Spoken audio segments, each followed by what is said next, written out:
Hello, my name is Claude Denise. In my audience, I have my mom, my Aunt Jose, my cousin Eric, my father, my cousin Olivia, and my cousin's wife, Kristen. Family. What does that six-letter word mean to you? As I progress through this speech, I want you to think about the person or people that come to mind when I say the word family. For some, it could mean your biological family, your father, your mother, your sister, brother, aunt, uncle, cousin. And for others, those whose biological family isn't as clean and tidy as it is in the movies, that could mean a close friend or even a mentor. As this slideshow shows, this is my family, and it shows that family doesn't necessarily have to be blood related. There's a saying that blood is thicker than water, which alludes to the idea that family relationships are stronger and can withstand the different hardships and heartaches that life throws in your direction. But it's not just any sort of relationship, it has to be a blood relationship. And while that is true for some individuals, that is not the case for all. For some, they were part of families where the parent walked out on them or both parents walked out on them. Others are victims of abuse, and still, some have been at the mercy of life's twisted ways and have lost their dear ones to sickness and death. Everyone's biological family is unique, whether that be a pleasant uniqueness or a dreadful one. And even if your biological family is damaged and broken, that does not mean that you can't have a family. Family is a multitude of things to a multitude of people. The role that these relationships play in offering support, instilling values, and implementing discipline is significant in building an individual's character. First, I want to talk more in depth about how familial relationships offer support. So, as John Hopkins defines support, it's as being able to access people that a person can rely upon if needed. With the different stressful situations that life is continually throwing your way, sometimes it seems like they just never stop. Whether that be a lot of stress at work, and then on top of that, the stress at home. It could be, you're barely making ends meet and money's a little tight. It could also be that possibly you lose your home in the way that the economies have been.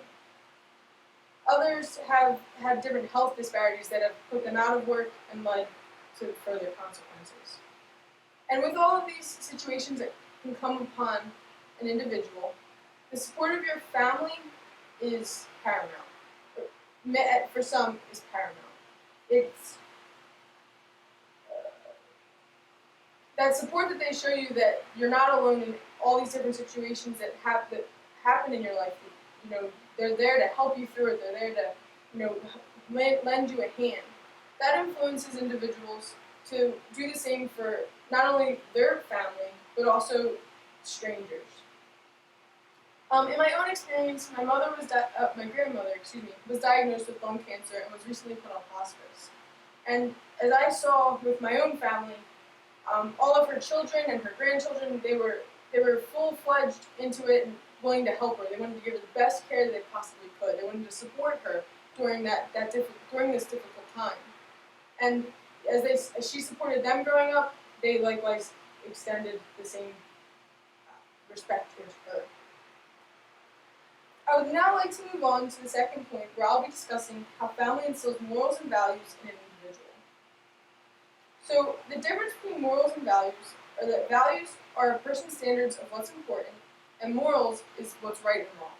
So what someone determines is right and wrong. So these influence one's behavior and their attitudes. They aren't just something that you verbalize, it's something that you see and is reflected in your actions. Now, everyone's different. Their values and morals are very subjective.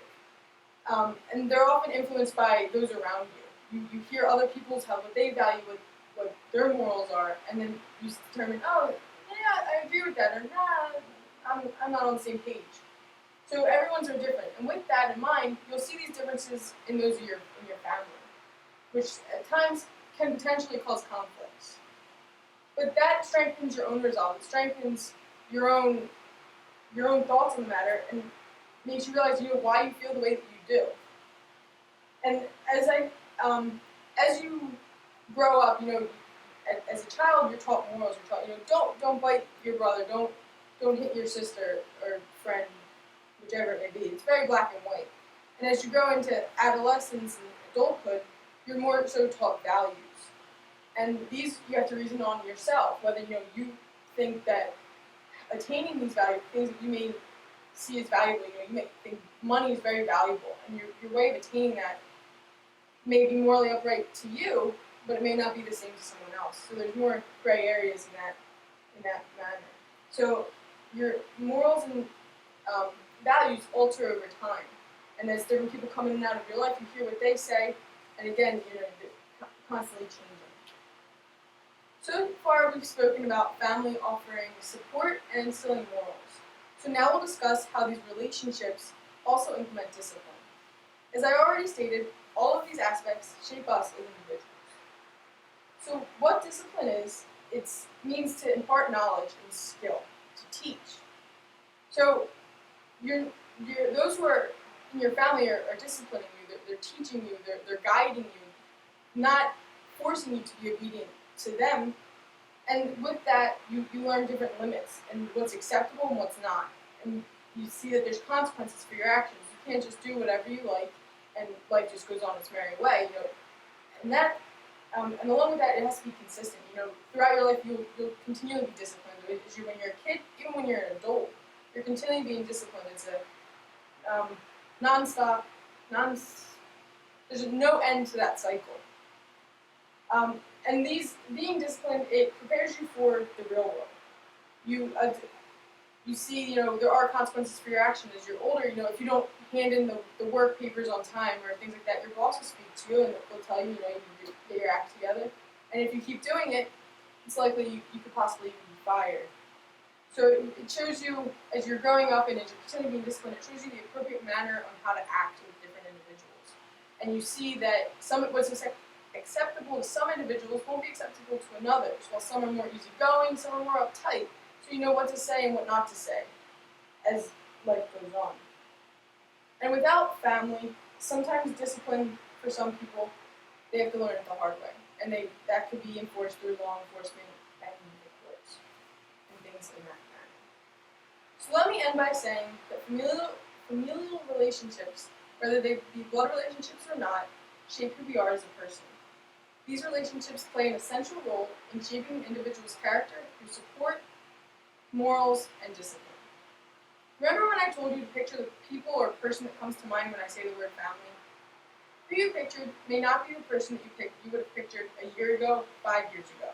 And it may not be the same people that you'll picture a year from now, or even 5 years from now. We are continually changing, and with that, so are the people we surround ourselves with. As people come and go in our lives, each brings something. Each changes us or molds us in a different way. And not that everyone is as fortunate as myself. Many of us are lucky to have such loving and supportive families who taught us morals and disciplined us, which contributed to how we are today. But not everyone has that. And being that they don't, they have to get these things from other sources. Anyone can be considered family, but that choice is up to you.